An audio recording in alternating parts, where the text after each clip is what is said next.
Alhamdulillah. Terima kasih Bu Rosa sudah bersedia menjadi contoh untuk coaching supervisi akademik. Baik, kita akan mulai Bu Rosa. Besok Bu Rosa akan melakukan praktek mengajar untuk supervisi akademik. Materi apa yang akan Ibu sampaikan? Saya rencananya mau menyampaikan materi tentang dampak sosial informatika. Terus kemudian bagaimana anak-anak berkolaborasi di masyarakat digital. Cuman kan itu ada prasyaratnya Bu Ani ya. Iya, apa itu Bu? Prasyaratnya itu anak-anak dapat membedakan dampak positif dan negatifnya. Kemudian anak-anak mengerti kolaborasi itu seperti apa sih gitu. Itu ketentuan dalam tujuan pembelajaran tadi ya Bu ya. Terus setelah berkolaborasi kan yang menjadi masalah di masyarakat itu kan masalah privasi data. Nah, saya berharap setelah pembelajaran ini anak-anak tuh bisa ada 3 ya Bu, membedakan dampak positif dan negatif, kemudian kolaborasi dengan masyarakat digital, dan siswa memahami privasi datanya, betul ya. Nah, dari 3 itu mana yang Ibu akan kembangkan dari kompetensi yang ada pada siswa? Privasi data. Karena masalahnya gini Bu, kalau cuman mereka saling terkait ya, ibaratnya untuk bisa privasi data, anak-anak harus tahu dulu dampak negatif dan positif. Itu kayak semacam apa sih, pemahaman awal. Nah, setelah itu mereka baru kita kirim ke kolaborasi masyarakat digital. Karena setelah mereka berkolaborasi, tujuan akhirnya sebenarnya memahami privasi. Kenapa itu yang saya dominankan? Karena melihat kondisi dan kenyataan yang ada saat ini, orang-orang gampang banget mengumbar. Jadi udah nggak ada lagi yang namanya privasi. Akhirnya kan mereka melanggar hukum dan segala macamnya, ya karena mereka tidak tahu dampaknya seperti apa. Jadi tidak berpikir jauh, seolah apa aja boleh dilakukan di dunia maya. Memang boleh, cuma kan harus ada privasinya, harus ada batasan hukum yang boleh dan yang tidak. Jadi semuanya sih saling terkait. Jadi saya kalau dibilang dominan, ya semuanya dominan, cuman dampak akhirnya itu ya privasi. Dalam waktu yang singkat, pembelajaran yang harus disampaikan banyak, Ibu lebih memfokuskan pada privasi data. Kira-kira strategi apa yang akan Ibu lakukan untuk mencapai tujuan? Rencananya saya nanti akan melibatkan anak secara langsung, tapi saya menampilkan beberapa video, yang video awal mungkin sebagai pemantik ya Bu ya. Jadi akan ada perbandingan agar mereka memahami zaman dulu dengan zaman sekarang seperti apa sih. Kalau dulu kan teknologi terbatas, kalau sekarang kan teknologi. Fokus dan tujuan pembelajaran tadi, strategi apa yang Ibu akan lakukan? Rencananya saya akan menampilkan beberapa video, tapi videonya saya berikan secara bertahap. Yang pertama video pemantik dulu, itu tentang pengetahuan dasar bedanya zaman dulu dengan zaman sekarang. Bagaimana remaja zaman dulu yang masih minim teknologi dengan yang sekarang yang teknologi udah gampang didapatkan. Terus yang kedua baru saya masuk ke video materi tentang dampak positif dan negatif dari informatika. Kemudian video ketiga saya menampilkan beberapa produk kolaborasi, bentuk-bentuk kolaborasi masyarakat digital. Dan setiap video yang ditampilkan saya sering dengan berdiskusi dengan anak-anak dan mengecek pemahaman mereka tentang video itu seperti apa, gambarannya seperti apa yang mereka dapat dari video itu. Kemudian terakhir saya akan memberikan video, ibaratnya video kesimpulan atau motivasi, bagaimana sih kita nggak mungkin menghindari si teknologi, tapi gimana caranya kita smart menggunakannya. Jadi rencananya begitu, baru nanti saya kasih evaluasi untuk melihat kira-kira pemahaman kita seperti apa. Untuk strategi, tadi Ibu menyampaikan video. Kira-kira apa yang bisa membuat siswa nanti tertarik untuk menikmati video itu? Biasanya saya suka kasih di tengah-tengah video atau sebelumnya itu, saya suka kasih games atau pertanyaan yang memicu mereka. Biasanya, tapi nanti mungkin sambil dilihat kali ya Bu ya pelaksananya. Kadang-kadang kan setelah di lapangan ada beberapa hal yang harus kita evaluasi ya. Jadi saya belum ini, rencana saya kalau begitu suasana kurang menarik, saya akan kasih game, saya akan stop videonya lalu saya lemparkan pertanyaan. Biasanya saya lakukan seperti itu. Kelihatannya menarik ya Bu Rosa. Saya udah nggak sabar nih untuk menunggu besok seperti apa gitu ya. Mudah-mudahan anak-anak menarik ya Bu ya. Amin ya. Semoga besok lancar dan sukses Bu Rosa. Sampai ketemu besok. Terima kasih. Assalamualaikum warahmatullahi wabarakatuh. Waalaikumsalam warahmatullahi wabarakatuh. Bagaimana kabar kalian hari ini? Alhamdulillah. Siap untuk informatika?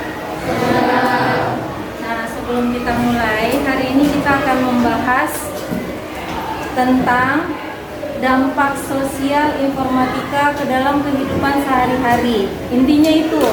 Jadi tujuan pembelajarannya kamu memahami dampak informatika dalam kehidupan sehari-hari. Karena dalam informatika itu selalu ada dua sisi mata uang. Kalau ada dampak positif, dia pasti ada dampak negatif. Tapi harus dihindari nggak? Harus dihindari nggak? Apanya yang harus dihindari? Dampak negatifnya. Tapi bisa nggak kita menghindari menggunakan teknologi? Nah, bisa nggak kita memisahkan kehidupan kita dari teknologi? Untuk saat ini enggak ya. Kalau zaman dulu mungkin bisa. Kenapa? Karena zaman dulu tidak berkembang seperti zaman sekarang. Dan kita belum mengenal dunia luas. Tapi untuk tuntutan hari ini udah yuk kita balik lagi. Nah, sekarang sebelum kita memulai materi kita, Ibu mau menampilkan sebuah video bagaimana sih kehidupan remaja zaman dulu dengan kehidupan remaja yang hari ini.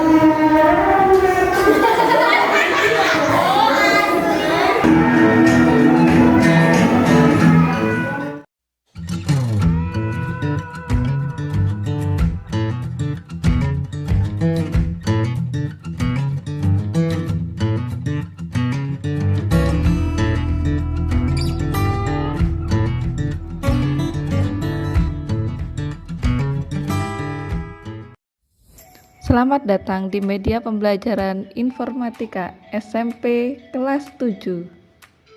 Materi kali ini adalah dampak sosial informatika dengan kompetensi dasar memahami makna kolaborasi dalam masyarakat digital.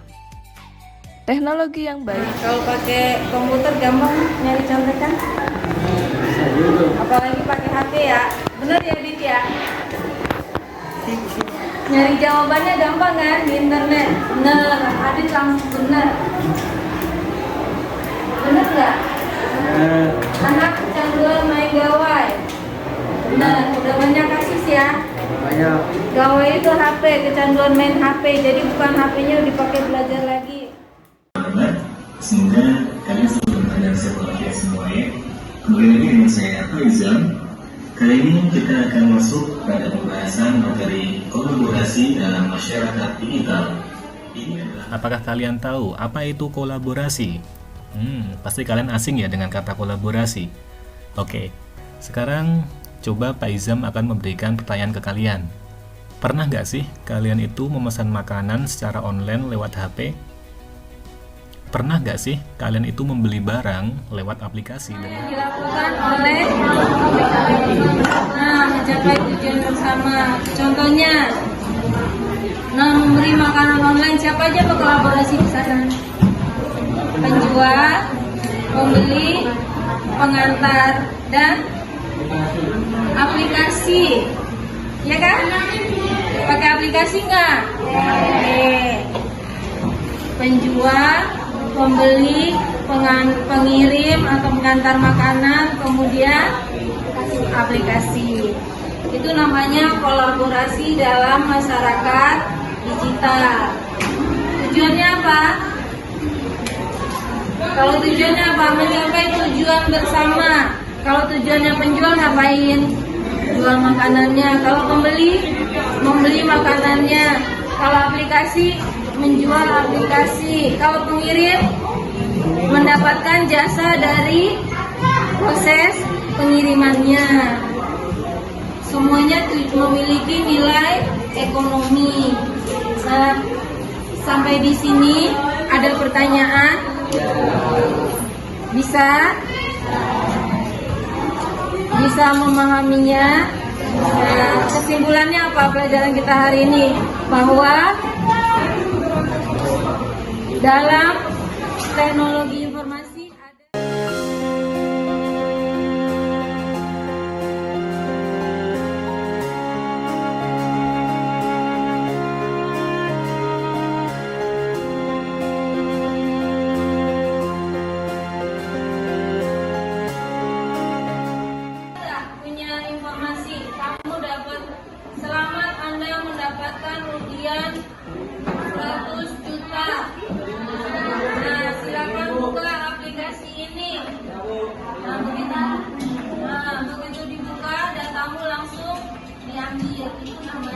kejahatan phishing. Jadi mengambil atau menerima data orang lain melalui kecerobohan siapa? Nah, diri kita sendiri. Ingat pelajaran kita sebelumnya, ada 3 sumber yang menyebabkan kebocoran data. Apa aja? Masih ingat nggak? Nah, kecerobohan penggunanya sendiri. Kemudian apa lagi? Masih ingat nggak? Pelajaran tentang inskripsi. Ada 3 kan? Ada 3 yang menyebabkan. Ayo, apa? Kecerobohan diri sendiri. Yang kedua, ayo ingat lagi pelajaran yang lalu.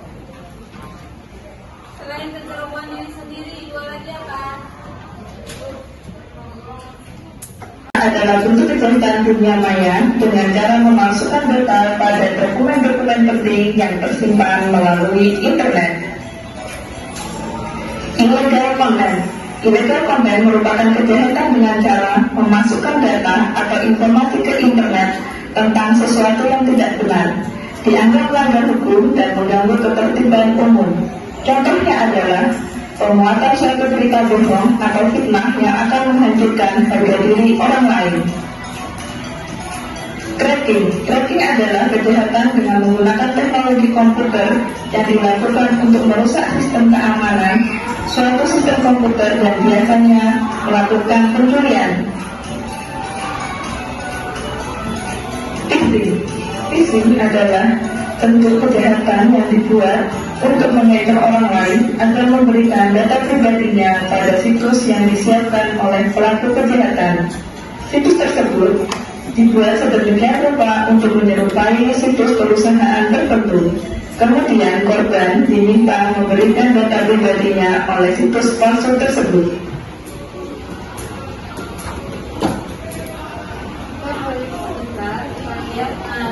Ini kejahatan teknologi di bidang internet yang menggunakan teknologi juga, ya. Nah, yang pertama carding, kejahatan menggunakan kartu.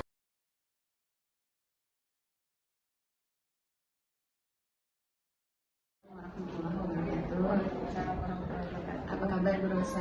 Alhamdulillah lebih baik. Sudah sehat? Alhamdulillah Lebih baik. lebih baik. Mudah-mudahan sehat terus ya Bu Rosa. Amin. Baik Bu Rosa, kita kan sudah melakukan observasi terhadap praktik pembelajaran Bu Rosa, ya. Bu Rosa juga sudah menuliskan refleksi ya. Nah sekarang apa sih catatan refleksi yang Bu Rosa dapatkan dari pembelajaran yang dilakukan? Saya merasa anak-anak pada 5 menit pertama sih antusias ya Bu ya. Tapi setelah 15 menit kok kayaknya ini kan sempat mungkin Bu Ani sempat lihat ya, saya potong videonya, saya stop, terus saya kasih apa namanya penyemangat, saya kasih pertanyaan biar mereka bangkit kembali, kemudian baru kita putar lagi videonya. Tapi kok kayaknya ada yang salah ya, ada yang kurang pas gitu loh. Ada yang kurang pas. Apa tuh yang Bu Rosa? Saya pengennya anak-anak itu lebih bersemangat gitu loh Bu. Oke. Lebih bersemangat. Kira-kira untuk lebih bersemangat apa Bu Rosa bisa berikan?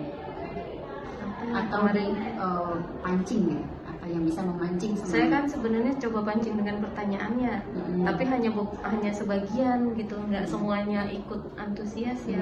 Pengennya kan semuanya Bu ya. Kemarin kan sempat saya pancing dengan pertanyaan, saya stop videonya terus saya pancing pertanyaannya. Tapi kok kayaknya kurang, masih belum puas, ibaratnya masih merasa ada yang kurang gitu. Ibu pernah dengar ice breaking? Pernah. Kira-kira bisa nggak? Harusnya saya kasih ice breaking kali ya. Iya. Ya itu yang kurang, yang belum saya coba kemarin ya. Kita catat ya Bu. Iya, ice breaking ya Bu Ami ya. Iya. Bagus Bu Rosa kalau dipraktekkan, mudah-mudahan bisa menambah semangat anak. Oke siap. Refleksi berikutnya apa Bu Rosa? Ada lagi?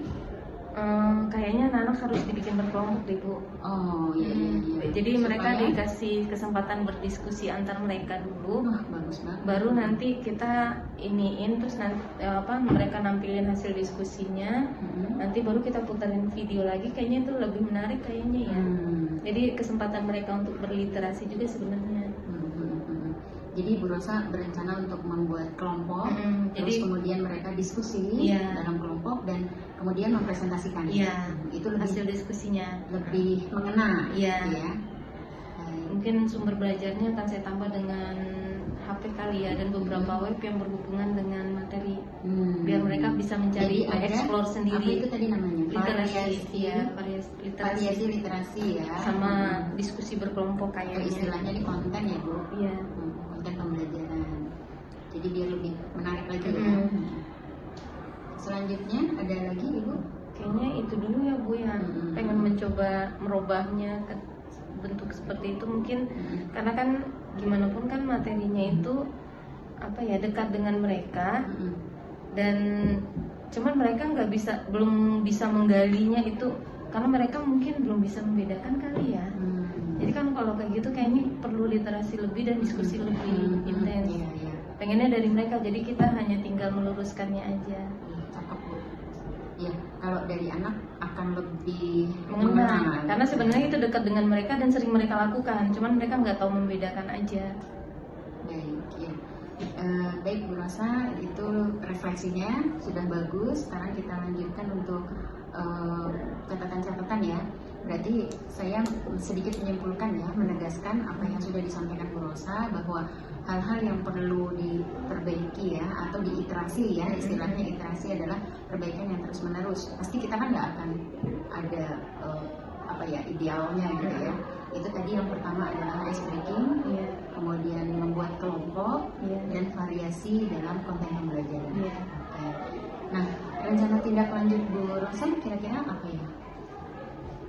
Besok rencana saya sebelum ini anak-anak saya bagi kelompok dulu yang pertama. Oh ya, urutannya ya. Ya, Bagi kelompok. mungkin akan saya bagi menjadi 3 kelompok Berdasarkan apa? berdasarkan saya pilih tempat duduk yang terdekat aja biar mudah. Jadi kan mengelompokkannya nggak butuh waktu lama. Nanti bagi 3 kelompok karena memang ada 6 baris kan ya Bu ya. 6 baris ke belakang ada ya 6 baris ke belakang ya, jadi tinggal dikelompokin per ini aja, jadi 3 kelompok aja. Jadi mereka satu kelompok itu rencana saya boleh menggunakan HP tapi nggak semua anak. Jadi HP-nya itu hanya satu kelompok itu mau saya bagi itu kira-kira cuma 5 HP. Jadi satu orang itu bisa berdua, maksudnya biar mereka nggak sibuk sendiri. Nah nanti mungkin akan ada pertanyaan-pertanyaan yang mau saya kasih duluan. Jadi dari pertanyaan itu mereka mungkin akan mendiskusikan ininya, materinya.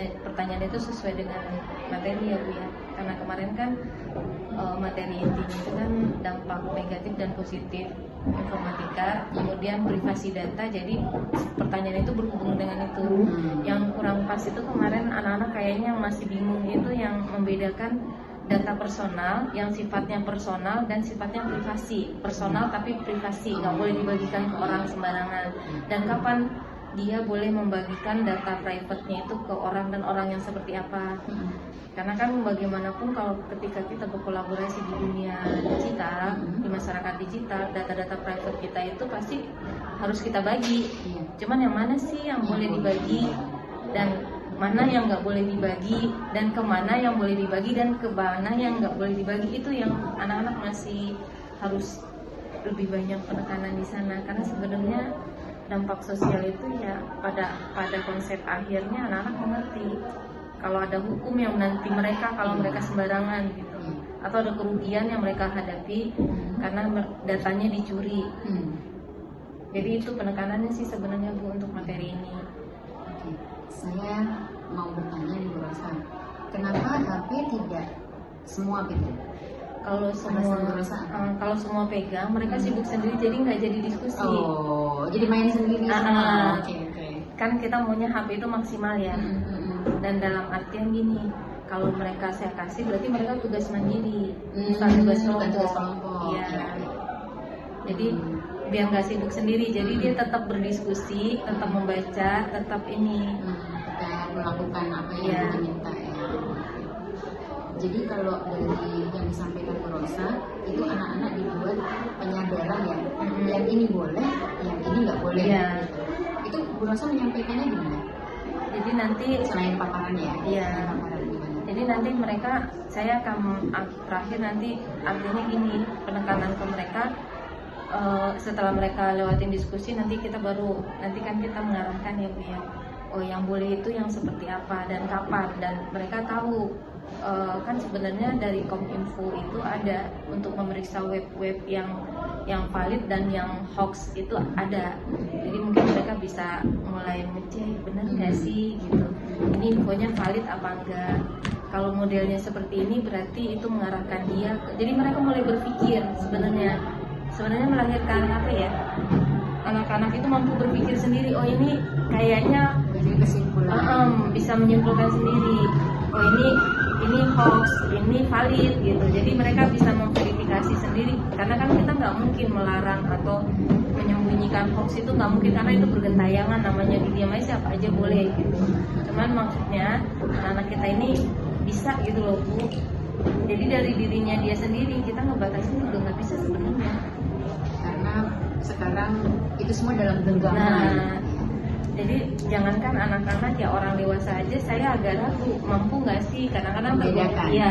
Oh, iya. Cuman paling nggak kita membekali anak-anak kita ke arah sana, karena memang informatika itu kan bukan hanya sekedar bisa menggunakan, tapi juga menggunakannya pada tempatnya.